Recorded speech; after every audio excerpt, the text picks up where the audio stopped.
আসসালামু আলাইকুম। আজকে আমি বানাবো পাউরুটির মালাই কেক।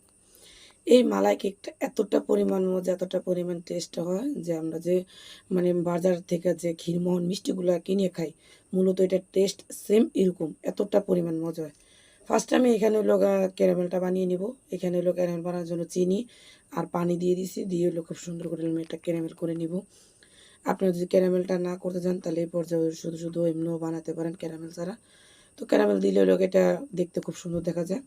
ক্যারামেলটা হয়ে গেলে এখানে আমি দিয়ে দিব লিকুইড দুধ দিয়ে খুব সুন্দর করে ক্যারামেলের সাথে মিশিয়ে নিব। এই পর্যায়ে দেখবেন ক্যারামেলটা দলা পেকে গেছে।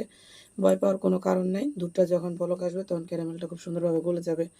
তো এখানে আমি টেস্টের কথা করে আমি এখানে দিয়ে দিব চিনি অ্যাড করে দিছি। আর দুধটা খুব তাড়াতাড়ি যখন ঘন হয়ে যায় তো সে পর্যায়ে আমি এখানে অ্যাড করে দিয়েছিল গুঁড়া দুধ।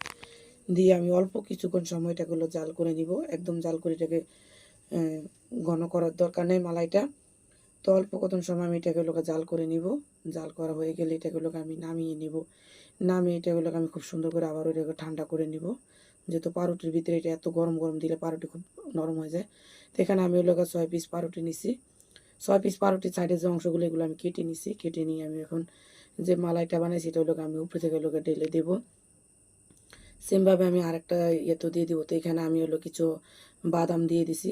বাদামের ভিতরে আমি এখানে দিয়ে দিছি কাঠবাদাম, কাজু বাদাম, পেস্তা বাদাম খুব সুন্দরভাবে দিয়ে দিছি। আর কয়েকটা কিশমিশ দিয়ে দিছি। দিয়ে আমি একটা যখন হয়ে যাবে তো আমি আরেকটা যেটা এটার উপরে দিয়ে দেবো। 6টা পাউরুটি একসাথে দিলে হয় কি যে মালাইটা ঠিক মতো পোষায় না। সেজন্য আমি তিনটা করে আলাদা করে বসাইছি। আপনারা খুবই অল্প সময়ে এই মালাই কেকটা বানিয়ে নিতে পারেন। খেতে কিন্তু খুবই ভালো হয়, খুবই মজা হয়।